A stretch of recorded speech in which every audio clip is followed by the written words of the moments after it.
Welcome back to the podcast, everyone, with your boy, Drew Heifetz. Today I have Enrique of Fine and Dandy Archive on the show.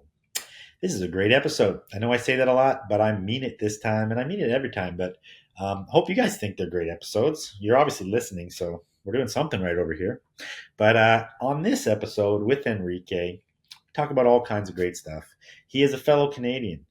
We talk about his early days in Canada, but now he lives in New York City and has a great store called Fine and Dandy Archive. And a lot of you guys know him from the community or industry from being on the lives. He was a great buyer on the Hogan series, and he's still out there selling on lives and buying on lives.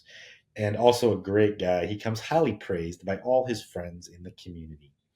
He worked at Zara in the early days of Zara. Learned a lot about merchandising and running stores. He also is very big on trend forecasting and vintage merchandising, and we dive heavily into both of those topics. They're great topics, and there's a lot of good tips and tricks that everybody out there in the vintage world will learn some great stuff from. So keep on listening. Couple quick updates. This is the free 45-minute version of the show.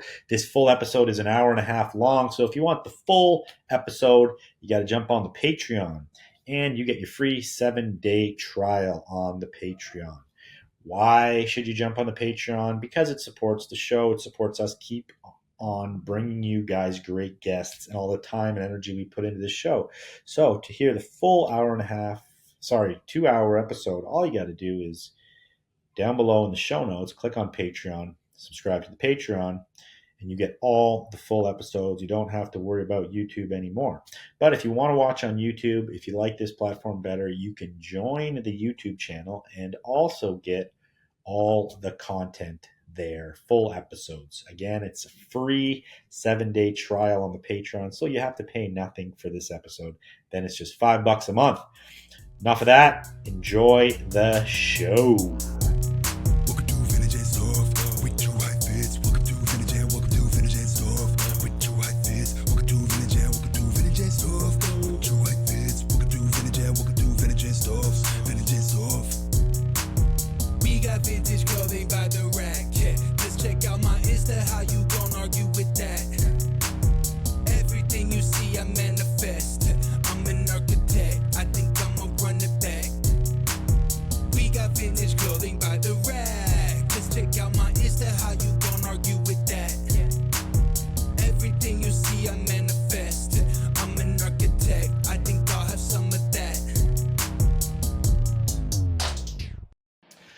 Enrique, welcome to the show, my friend.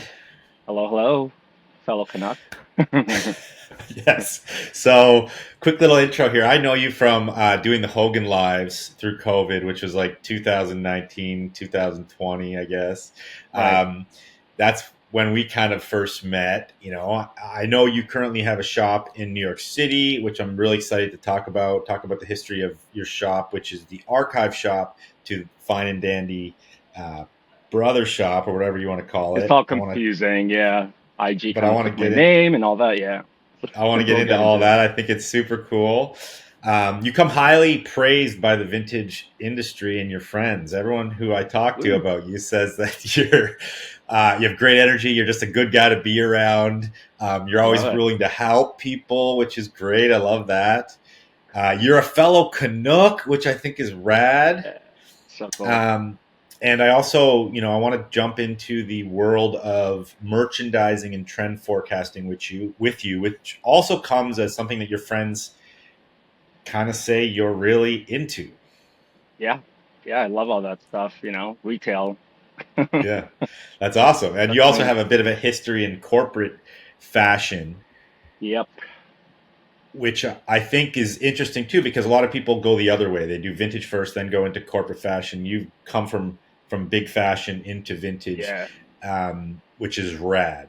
But to kick it off, I want you to sell the viewers on Canada. Oh yeah, no, Canada's awesome. It's New York is home now. There was a time where it's kind of like limbo, like where's home, So, But Canada's great. I love coming back to Calgary. That's where I grew up. I just came back from Stampede a couple weeks ago. It's been four Nice. years, since the last time I was there. COVID and all. That was another lifetime. But yeah, it was awesome. I love going back to Calgary, and my friends are always like, I love the energy that you have about our hometown. I'm like, why not? Like, I guess everybody just kind of forgets about it, maybe, but no, I celebrate it. I tell people how cool it is. Like, I wouldn't want to live there again. It was Yeah. great being, growing up and all, but yeah, I love Calgary. There's definitely a young sort of energy this time around.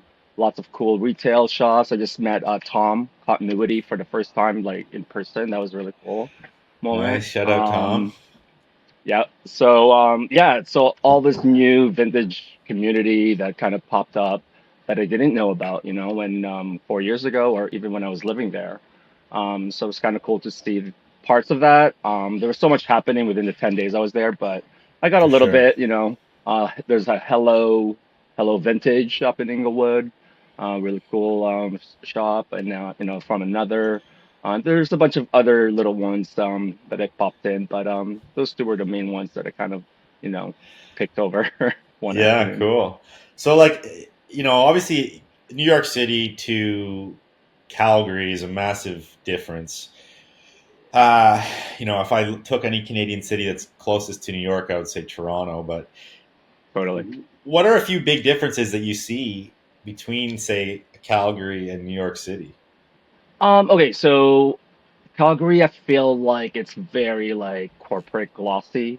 Does that make sense? Kind of thing. Like there's like a Yeah. young, well, it's oil and gas, right? So there's sort of that. Well, I mean, C Canada in general is just sort of like friendly and clean, and it's like, the way I described Toronto, because I actually lived there 3 years before moving to New York, and everybody always gets there when I tell them like, think of like Sunday in New York, but like every day, that's like Toronto for you, you know?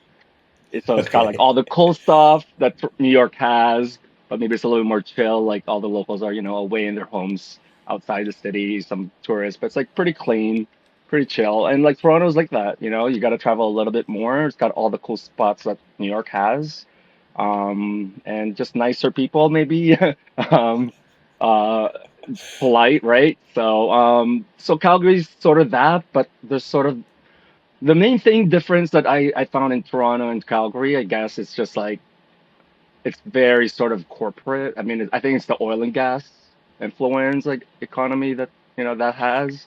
Yeah. Um, the dining, the cocktail bars, it's on par to like New York. I mean, all of Canada really, dining and all that. It's always exciting for me to check out what's new. I have many friends that are in that industry. I also grew up in that industry, working through the restaurants and bars. So it's really cool, but it's very like young money. Calgary's very Yeah. young money. Um, you It's know. interesting you say everyone's nice, everyone's polite, which like you could view as a good thing, but then you also lose some of like inherent culture potentially, or something about New York is that like that is a draw for New York. Like you go down the street, maybe someone's gonna yell at you or some shit. It's like it has that Right. interesting flavor to it, right? Right. I mean, I definitely when I first moved, or well, not moved, but visited New York, it was like 2003. You have this idea of like watching the movies, how dark and scary and mean and like, but it wasn't like that at all. So it quickly changed my mind on like how cool it is. There's so much culture, so rich. I've always been sort of like visually attracted to things, so I'm always like shapes and colors, I always say. Um, I'm just curious about that. And like New York is just like everything everywhere all at once, right? Yeah. So that changed it. And I'm like, how cool. New York is great, but I'm like living in the basement of my, of our family home. I wasn't like on my own yet. I was like, what are the chances of me being in New York? Whatever, go back to work, right? Um, but like New York has sort of like that sort of idea of we're kind of like mean and like, not like rude and not friendly. But I think part of that after living here, I don't know, almost 15 years, I guess. Is that wild? 15? Wait, Yeah. 17 years. That's crazy. Um, Wild. I think what it is that, we kind of tune out everything else that's happening because we're so used to like the craziness and like tourists all around.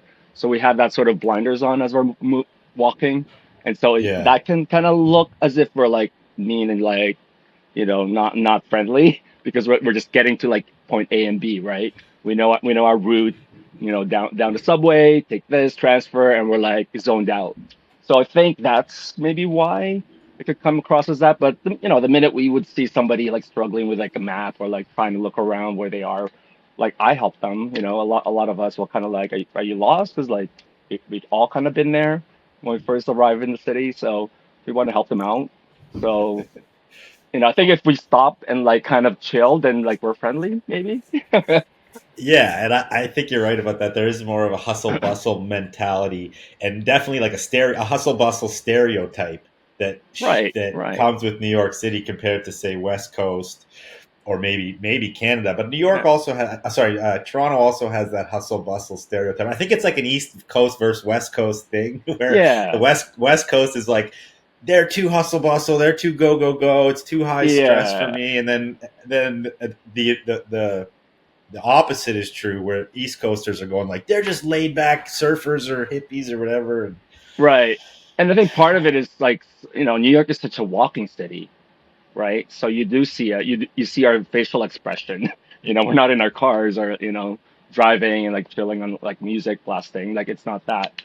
yeah, Whenever people like come in, it's like, where's and how does this parking like sign? I'm like, like we don't know. Like it's not meant to be understood. Like that's why they're there. That they want you to like park and like get a ticket. That's that's the city. Yeah, it's like insurance. yeah, Like insurance thing. Like they're not supposed to like understand it. That's why there's like pages and pages. Like nobody reads that, right? It's the same thing for parking signs. It's like I don't know. Like nothing makes sense. It's like loading zone, a certain day, a certain hour, or like other side of the street. Like yeah, yeah, no. totally. Yeah, Yeah, New no one York is drives, no set one has a up to. car.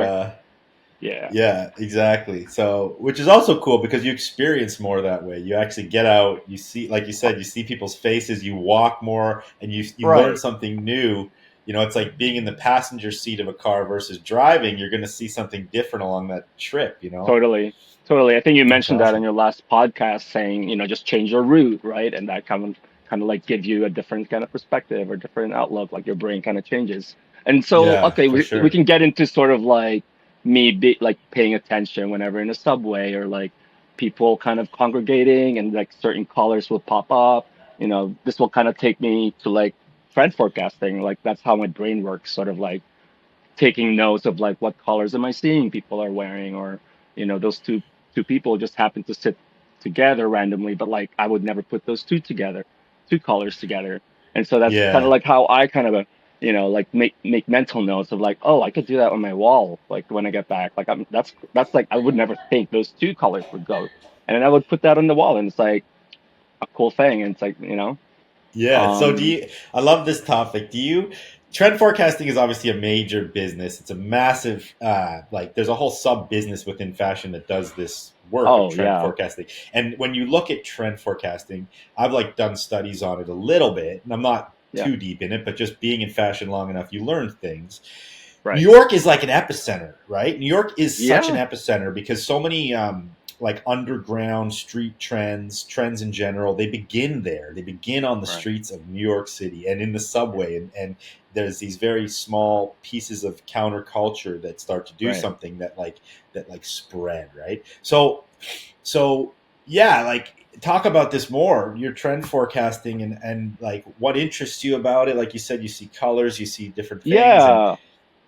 So I mean, I think it started when I was growing up. I remember my parents would tell me how annoyed they would get, driving in a car, and I'd be like looking out the window and just be like looking around everywhere and curious and like reading all the signs, and like telling them all about what I'm seeing, and it's like, shut up, And I think that hasn't gone away, just my curiosity.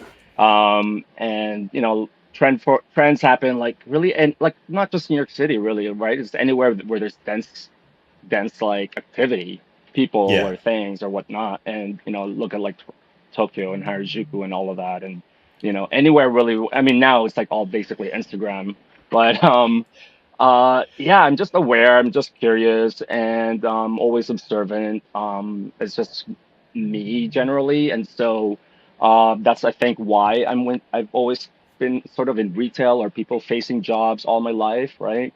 Um, And you name it, I've done it all, and that and then that's where the fashion kind of came in, and then it's like, oh, like people like buy this, or like you can kind of like predict what would be hot next. So that's sort of I think why I kind of like got into that pathway, like not really even thinking about it. Like I really didn't know what I was gonna do in my life, honestly.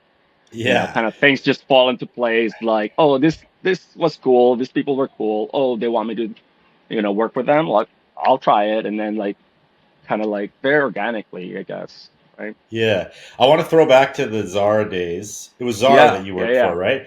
But I want to before That's a that whole big quickly to topic. Yeah. okay, cool. But I want to quickly touch on this trend forecasting thing a little more. So, Okay. Yeah. you just did a trip to, say, it was Cape Cod, or was it where'd you go? Yeah, so Provincetown, Cape Cod, we've been going there for like, I don't know, 15 years, right? And yeah, Yeah, I mean, we love going there because it's not New York, and we're not even beach people, you know. But yeah. it's amazing spot. Yeah, I mean, I went there quite a few times when I was a kid with my family. We used to like do summer trips there. But yeah, like, use that as an example. Like, getting outside New York, going to Provincetown. yeah, Like, do you find inspiration, say, like on that trip, or like what were you seeing that was different maybe totally. than the last time you went there? Yeah, totally. Well, of course, you always want to try and like unplug, but I mean, you can't really with what we do in vintage. Um, but it's always like, oh, it's nautical. You already know what to expect, like aesthetics and all that. But I think what's interesting is just checking out the retail too. It's definitely changed over the years. At one point, like maybe 10 or plus years ago, there was even a Marc Jacobs right in the middle of town. That since has been gone, but like you see the landscape of retail there change a lot. I mean, it's a very specific season, and very high traffic, and I'm sure very expensive. And at one point, we actually wanted to have like a place there, like to work and live, a shop, fine and dandy, because it's a lot of New Yorkers and East Coasters that travel there and would do really Yeah, well. But I'm never whenever I travel, I mean traveling is of course number one when you get like fresh new look of anything that's happening that's not, in your yeah, day-to-day New York. But I never want to expect anything, much like when you go shopping, like thrifting, the more you do it, the more you're kind of like let the things find me type thing mentality. Like I'm not like, elbowing my way in the bins, like, that sort of thing. It's like I don't know. Maybe I'm just getting older and maybe getting more spiritual, which is really not me at all. But like, I'll take it. Like if you have that open kind of mind, maybe when you're not looking for it or you're not expecting something, that's when you actually see things. I mean, that's with anything, right? yeah. Um, And I think it's all around, no matter where you are. I think it yeah, takes the mind shift to see it, right? A lot of right, people, they get stuck maybe in their day to day, like you're saying, get outside of your right, everyday New York. And for fashion, for design, for architecture, for all these different things that require inspiration. I mean, right. everything requires inspiration. All you got to do is sort of start to like open your eyes to like, Just be ooh, open. Yeah, that's a cool font on a sign, or that's an yeah, interesting, yeah, like you said, yeah, color, or there's like flowers that I like the color yeah. of, or whatever it is that you could take a piece of, and just opening your mind to it. I'm Right, not like, maybe say the best at that, but I think it is cool. And for me, it's traveling, like I've said on lots of right. podcasts, just seeing different things. But um, I think it's just also just training your mind, right? I mean, the older you get, the more like, okay, yeah, I get that. I've seen that many times. And so when something is new that comes up, then you're like, whoa, wait a second, what is this about? And that for me is like the excitement of going to new places, and kind of like discovering new shops, new restaurants, even restaurants and cocktail bars. Like for me, that's also exciting. The way the service works, or just like the presentation. I take all of those into consideration, really anything that's like in front of me. I'm like looking and like analyzing, you know um whenever I go shopping, like at thrifting, people always ask, "Oh, are you looking for something specific?" I hate that question always, but I get it. I get that, you know what I mean. But it's like I'll know it when I see it. You know, it's always the same. Man. I'll know it Yeah. when I say, "Oh, I'm not really looking at anything," but you are, you know. That's the But number one thing. You go into a store, someone's like, yeah, "Are you looking for anything specific?" No, no, no. 2 seconds later, you're like, yeah. "Actually, do you have this?" Or Yes, like, you know, yeah, yeah. So, well, like for yeah, me, it's like what I always tell people is like I like, you know, when they come in, it's like please take a look. Feel free to dig. I always say I don't want a museum. I don't need a museum. Like I get it, that curated vintage, all that. I get it. This is not that store, you know. And it's like take a look around. If there's something you like, you know, we'll do pricing. Like I actually don't like to price. Like I hate numbers or forms. You know, I'll stick to shapes and colors. My partner Matt is like numbers and forms, not his favorite, but like he can do it. My brain just doesn't do it. Um, but like if we must, then we'll work on pricing at the end. You know, I'll give you the best I can, right? But yeah, like fair. you know, I tell them I like everything too much, so I do love when people have specific requests. You know, like that's what I've been loving, like working with productions or TV or film. You know, working with mood boards, and it's like my mind's already going. It's like, oh, I could pull this. You know, because like all of them are great stuff. Like I pulled every single piece one way or another because there's a cool element design or whatever fabric or texture or the distress or something. So when you come into the store, it's like a mishmash of everything. Like it doesn't really make sense. Yeah, But also at the same time, it's like there's a story for each piece, and I tell them if you need a story for a piece, I can tell you about it. But if not, I get it. Like just you know have fun and take a look. You know, like I yeah. don't need to like nerd out Those on can you. be two different customers sometime, right? Right. Like the person who wants the story and the person who just wants to grab something to look cool. Yeah, like I break it down because I know I've been in retail for so long. I know what it's like being a customer. You know, there's such a science to like where things are placed, how people shop, like even the psychology. Like it's a therapy session. You know, someone coming in, they don't care whatever they're buying. It's not about that. It's about like that whole experience and like that person that they just like talk to like the whole hour. You know. Beep, beep, beep, beep, beep, beep, beep. We interrupt this episode for a quick announcement. Okay, we are halfway through the free 45-minute version of the episode. When we get to the end of the 45 minutes, what's going to happen is you're going to want to keep listening. At that point, you're going to go and you're going to jump on the Patreon, which is the link down below. So you might as well just go do it now. Jump on the Patreon, you get a free 7-day trial. You get to listen to this whole episode because 45 minutes is not enough. It's not enough. You get full 2 hours of all guests on the Patreon. And after your free 7-day trial, it's just $5 a month.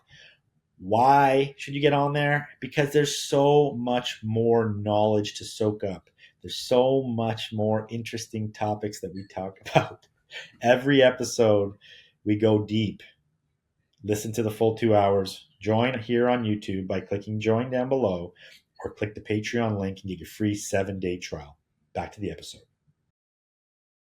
Yeah, and this is a good topic. We'll get into this more later, but this is basically like sales, right? Has like a potentially like a not a favorable reputation because people are like they picture like a Right. car salesman, right? Oh But yeah, like yeah, yeah, yeah. when you break it down, merchandising is a part of sales, and like Oh and yeah, also and people want an experience, like you say, yeah, yeah, and they come into your store for a reason. So your goal as the person in the store or the business in general or whatever you want to yeah. call it is to like Just to serve whatever that is that serve they're, yeah, whatever that they're is. looking Yeah, for. And then when you change yeah, your brain to understand that, it's like, oh shit, actually they want me to sell to them. This is not like they right, don't they right. want that's what they're here for. So some people are like a hold my hand type, you know, shopper.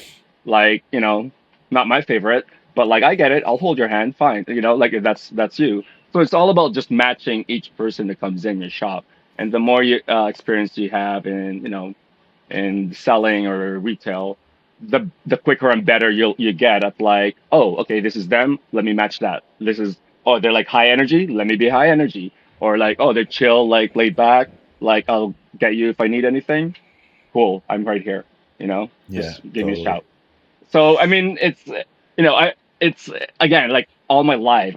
I just turned 45, right? So I've always just been in retail, like you know. I love it, I enjoy it, and I love to help all the kids. I say kids because a lot of them are actually I'm like double their age. All this vintage dealers that are like in their 20s. I love to help all of them because nobody did kind of help me. I kind of figured it out on my own, or just like being working in corporate environment or a store or whatnot. But Yeah. I've kind No, of I done think all that's kinds of great. selling. Yeah, I think when you're young, just top in into like all kinds of selling, and then you kind of find your own way of selling that's like authentically, I mean, that word authentic, but like just like you that you're comfortable in, right? Yeah.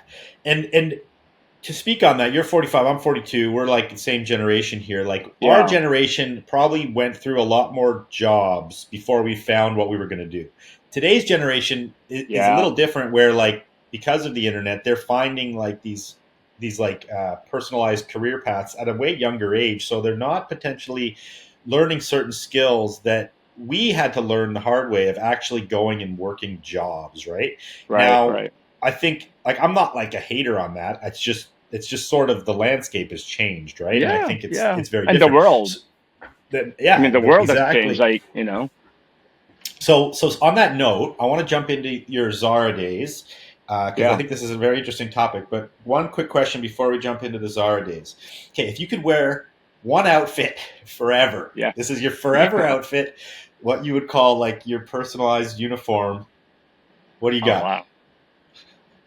Personalized. See, my mind always thinks like, well, where am I going? Like, what's the weather, right? And it's not even. Okay. I mean that, like, cause like I again, like I love so many different outfits, and like it really depends on like the venue, where am I going, or is it nice out, or that's really how it is. Cause like I have a lot of stuff, like it's kind of Yeah, thinned for down sure. now. So like, Okay, how do I let's want to say dress? let's say a New York, So- like let's say today, a New York summer day. oh yeah. You're just maybe going out for errands and things like that, but you're not. There's no event or anything. Well, it's this. Right now, I've been loving the muscle cut shirts. The tank. I mean, yes, call it a trend or whatnot, but I've always loved that the chopped. So, I mean, now it's kind of going up in prices, but at one point the chopped were like half off or whatever because nobody wanted them. Yeah, But like, it's like been super hot here in New York. I mean, this is like August weather normally. It's not normal yeah. for us to be this humid. I mean, today and yesterday was the best all month, but it's like got sticky early July, which is like a weird thing. So I think that's why now more and more people are like dressing. Okay, I can do a cutoff, crop tops, any crop tops, men, women, anybody really. And I think that stems off not only Barbie, but like White Men Can't Jump, all this '90s revivals. Like that's what they were wearing back then, and now men are a little bit more, but like, okay, so New York is a little different. It's a bubble. Like nobody's dressing like this in like Ohio. You know what I mean? Like no one's doing crop top at a football game. I mean, unless you're like actually playing football, but like, you know, um, but But it's yeah. true. So But I like, that's again goes back to the trend forecasting where like New York is typically ahead, so the rest yeah, of the country and world will follow now because I'm seeing two it years. out Yeah, here. You know, it'll trickle down, filter down 2 years from here. Then it'll be like, oh, okay, for I get sure. it. But Did you but see? yeah, Did you it's see the that. Barbie movie? Not yet, but that's this week. Yeah, but it's hey, everybody's amazing on it. I mean, they actually I knew it was coming because we actually sold a bunch of stuff from them like last year. Of course, they're probably just like referenced and like made their own stuff, but like that was one of the big kind of wardrobe uh you know uh kind of account I guess Jobs that that we you did. did. Yeah, Yeah, yeah, yeah. that's And awesome. from So there, obviously being in Vancouver, there's a big industry for the film. I don't yeah, really deal with it very much. Once in a while, I get a call, and it's usually something that I don't have because they'll be like, "We need right, 50s or 60s or something," and I'm like, "We don't yeah. have that." But Yeah. speak on that. Like, so they just randomly gave you a call and were like, "We need wardrobe." How did they Yeah, I find mean, you? we've always kind of, so, our OG shop, I say OG shop because it's like, it gets confusing. We have two shops now side by side. Yeah, We've always kind of had wardrobe, we deal with like dapper kind of old school accessory kind of aesthetic. So fine and dandy. So we make our own accessory, design made locally, and like a lot of times you get like periods. So it started with like Mad Men, so like we would sell a lot of our tie bars, right? And then you have Boardwalk Empire to all the hats, uh, the Peaky Blinders. So we have all those hats. We have suspenders. So even like those like museums or reenactment camps, where they have period like period type dress, like they would buy a bunch of that because we have the actual things and we even make spats, like wool spats. Nobody is really making new spats, because the old spats are old and will like break, all the leather would break, so that sort of thing. But like we Can you kind of explain specialize in that. what a spats is? I don't even Um, know what a, that is. yeah, a spat is like they cover your shoe back in the day because of all the gunk on the Ah, mud and all that. yeah, yeah, yeah, They yeah. have buttons on the side, marching bands. You'll see marching band. I mean, that's like the tacky part, but like back in the day, you don't want to like shoes were expensive. You just kind of like button it up with a spat, take it off, Yeah, you clean totally. it. It's the same with like collars, right? Shirts were like band collars, and you would button up your collars because the collars would get messy, and Yeah. they'd like launder that, so then they don't have to keep changing the shirt. It's really like this that gets like sweated out, right? So anyway, so all those shows, Gatsby, when Gatsby came out and everybody wanted the Gatsby party, like we'd be so busy, and then there'd be like a lawn party, and so like we were kind of known for that shop that just has everything. um And it's like did you we call build it. up? Did it kind of build through the stylists and the wardrobe people sort of all hearing about you, and then now Right, they just come to you? it's the same as our vintage community, right? Everybody kind of has their specialty. Oh, you want that Marvel or anime, go see da da da da da, right? Yeah, It's the same deal. It's a small community for wardrobe and costume designers.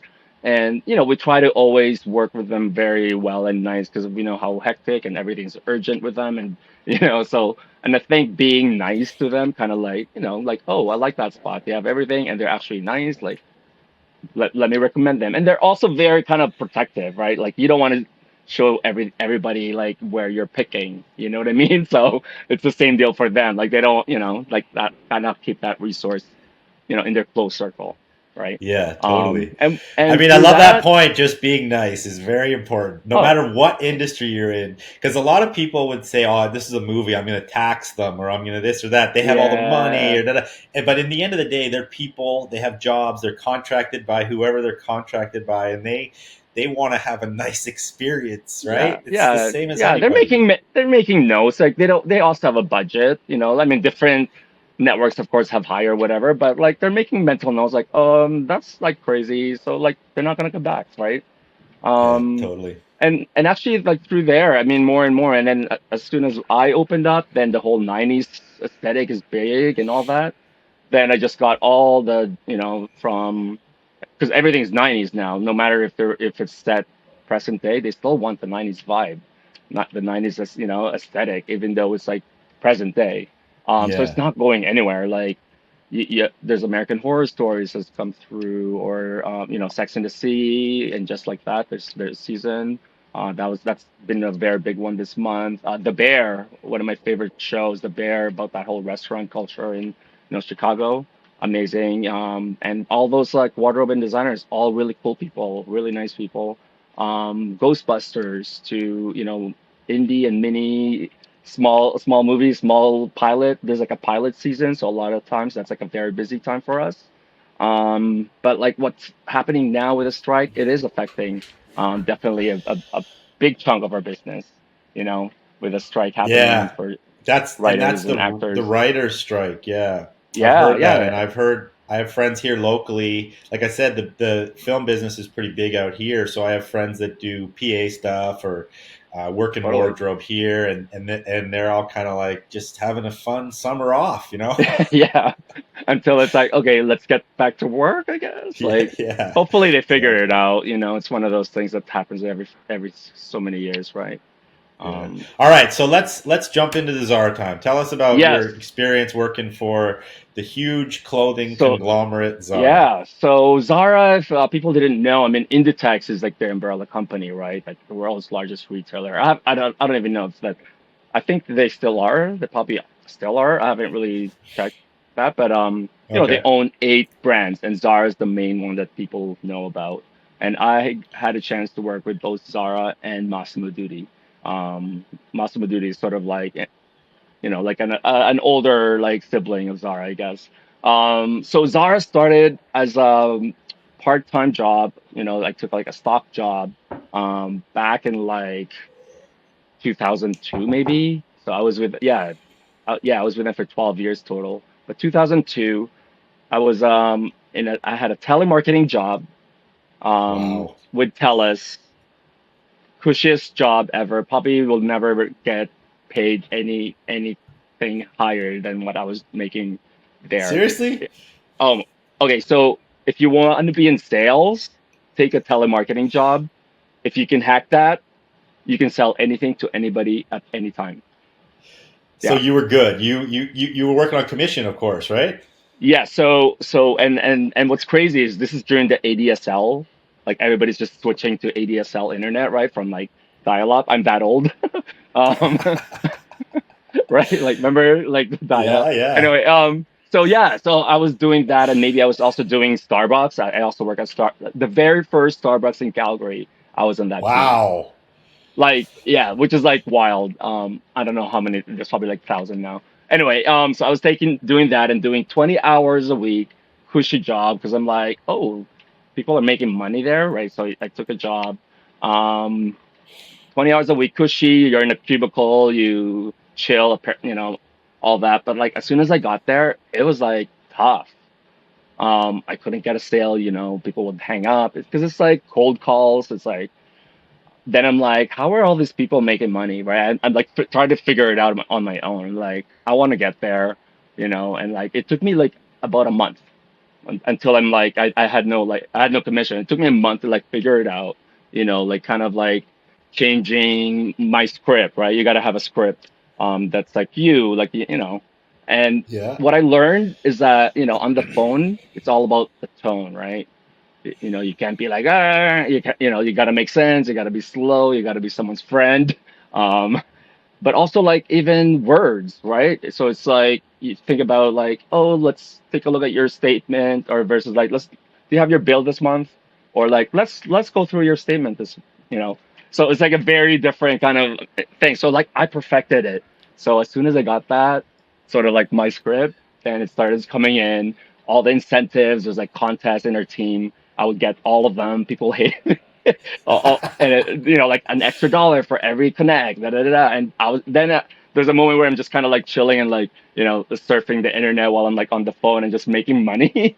But then I'm like, wait a second, this is like not me at all. Like, yes, money's great, and I would also spend it. I would go out and like party and all that, but like this is not I don't want this to be my life, right? All these people like hang out in a cubicle, they all like get takeout, they all like go out together and drink and sleep with each other. I'm like, no, this is not me. And then finally, Zara got a first Zara in Chinook Center in Calgary.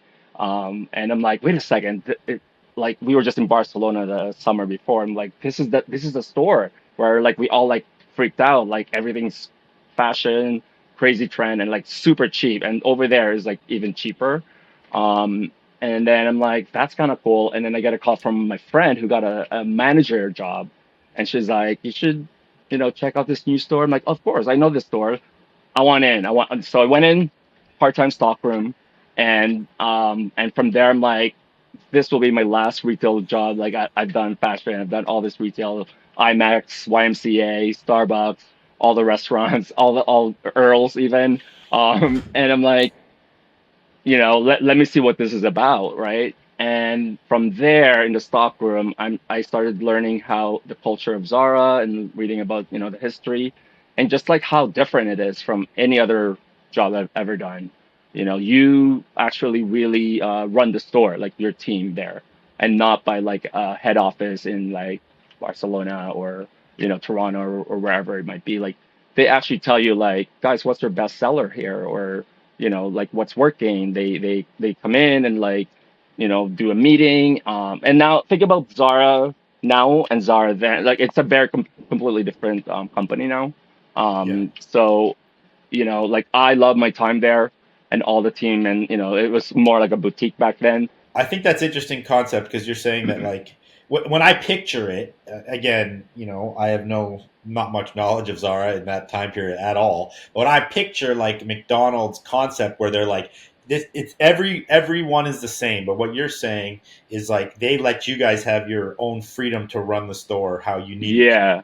Yeah. So for example, normally a head office will like send you a thing. This is the package and make everything look like this, like how to merchandise everything because they've done that in their office, right? Yeah, But what made sense to me is like, oh, I kind of love how they're like, of course, none of this is going to be all the same. Like we all sell differently to different people in different markets, and so yeah, they're like, here it is, but like make it also your own. Like here's a general idea, like feature the ones that are selling well, like those are the ones. And so it started from there, and being in the stock room also another like great thing that I love like that I started with because it's like start in the stock room because it's like sort of become like the heart of the store, right? Like where things are, what's moving and selling. Um, rather than starting on the floor, like you actually get to know what's behind the scenes. And I think that was yeah, what's very cool and important that I learned. Because it's the best way to learn about a product too. You're opening everything up, you're putting everything in place, you're seeing what's moving quickly. Oh wow, we're out of that. What like already you're making mental notes. Oh, why is that selling? Or I guess we should get more of that. And then from there, like they started seeing it. Then there's like a opportunity to come to do like merchandising, visual merchandise. So just kind of kept moving, and I'm like, eventually, I'm like, bye bye, Tellus. Like I know, pay cut, but I'm like, I'm having more fun. I'm in front of people again. I'm not like closed off in a cubicle. That was great and all, like make money, fine, but like I didn't want to be with those people, and kind of have that lifestyle. So it was really cool. And then from there, just kind of kept working into like assistant manager. This is in Chinook Center, and I think it's one of the first Zara that opened up in Canada. And then, um, and then from there is when I actually visited New York City while I was working in Chinook Center, and that's when I met Matt, my husband. oh So great, been together for 20 years, and that moment it was kind of like crazy because cool guy lives in New York. I live at home in the basement of our family, family home. Yeah, yeah. Like let's keep in touch, right? um, but and then quickly as I kind of think about like, okay, I want to continue with Zara. It's doing really well. This is like the height of their thing, and no, a lot of people have never heard of Zara yet. Only the people that have traveled to Europe. And also this is also the company when they weren't very public. Like interviews were rare with the owner. And this is before online anything. So they're all about opening up in like big location, shopping destinations. Um, yeah, and so there, most people didn't know who they were. They were just like, "What? This doesn't make sense. Your prices don't make sense, for what you're offering." This is like 2000, 2002, right? And so there was I'm like, I want to go into company. Where is it going? And we there, that was the biggest store, and then Toronto came up. So I'm like, okay, that's cool. I'm living at home. That'll be my chance to like move out for the first time, right? And like work at a bigger store and like see where this can go, and like also like closer to New York City, like a pipe dream, right? Sort of. yeah, So I got a job. I got right there, Eaton Center, assistant managing, and it was like crazy difference, right? Because like you're in the middle of it all, Eaton Center, Toronto, like the biggest sort of like I mean after Montreal. And so from there, just kind of moved around. They moved me from like different stores. They kept opening stores, so I would help open stores. And then finally got my own store in Bloor Street. So when that opened, and then the more I kind of get into it more, and the more I thought about, is there any way I can get a transfer, in US? And it's sort of one of those like in fashion that never happens, right? So that was a whole like challenge, but we made it work eventually. But so that's really how I got into New York City and the New York U.S. and City. Yeah, so eventually they got my green card. actually they agreed to do it for you. They agreed to sponsor you Yeah, as yeah. a It as a was group. it was a whole there was a whole side thing that maybe I don't need to go into. Yeah, um, but okay. uh, but but it was a really thing where like I met up with a head office here. There was an agreement, and then last minute, I had an apartment in Toronto. I've kind of like ended that and moved some stuff, and then there was a moment where, oh, it's not happening, but it's in like the Canadian office. It wasn't what was like they were waiting for me in the U.S. Ah, office.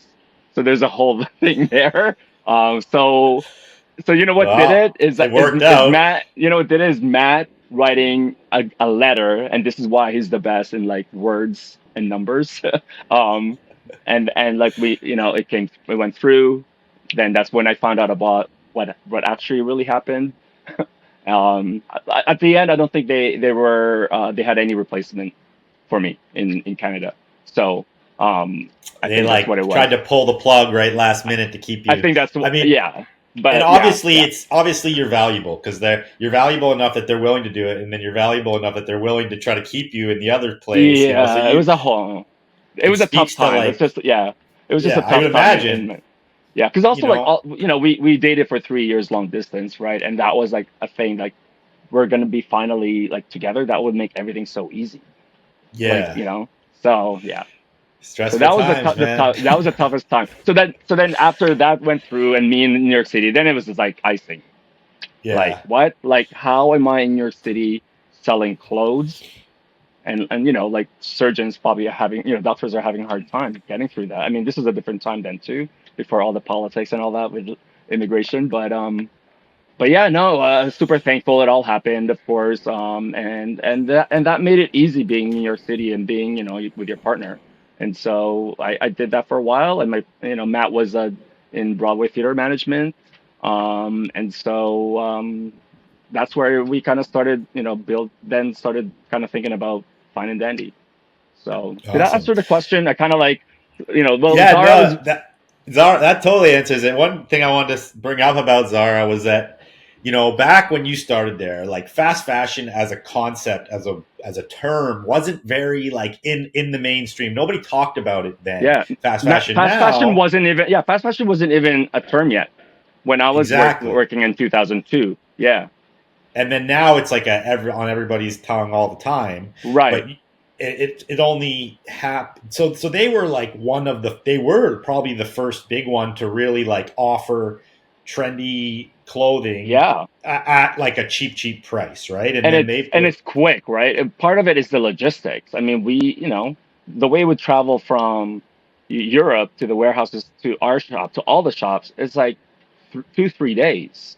And the way they did that is that they purchase and own all the companies that they deal with. So they purchased the trucking company, they purchased and that's how they can control everything so quickly. All of our technical stuff was like through their own companies. They created their own PDA system. They created their own, tracking system for reporting. Like, I was obsessed with looking at reports. I mean, they're numbers, but like what I like is figuring out like why did that sell? Where was it in the store? And how many units do we have? Or like this is selling here and this store is not selling them. Can we transfer all of that to our store? Like we had that control, and that's why I love working with Zara at that point because like you really are kind of like, you operated your own store, like that was the best yeah. training ever.